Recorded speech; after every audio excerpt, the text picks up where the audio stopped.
Marami ang napapansin sa social media sa sunod-sunod na post na may backdrop ng umagang kay ganda at agad itong nagbigay ng espekulasyon sa mga netizen.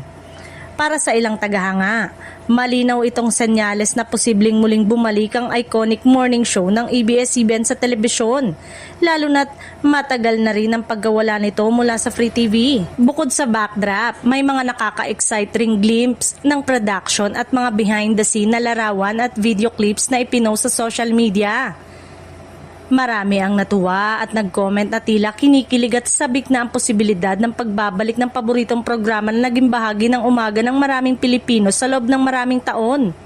Ang Umagang Kay Ganda ay kilala sa pagbibigay ng kombinasyon ng balita, lifestyle segment at entertainment, kaya naman ang balitang pagbabalik nito ay agad na nagpasiklab ng hype.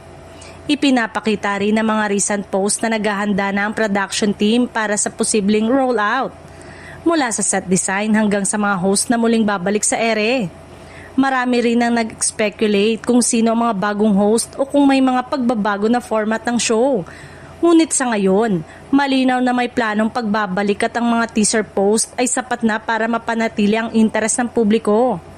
Sa kabuuan, tila handa na ang ABS-CBN na muling buhayin ng Umagang Kay Ganda at sa dami ng mga teaser at post na lumalabas, hindi nakapagtataka kung marami na ang excited at sabik na muling masilayan ang programa sa kanilang morning routine.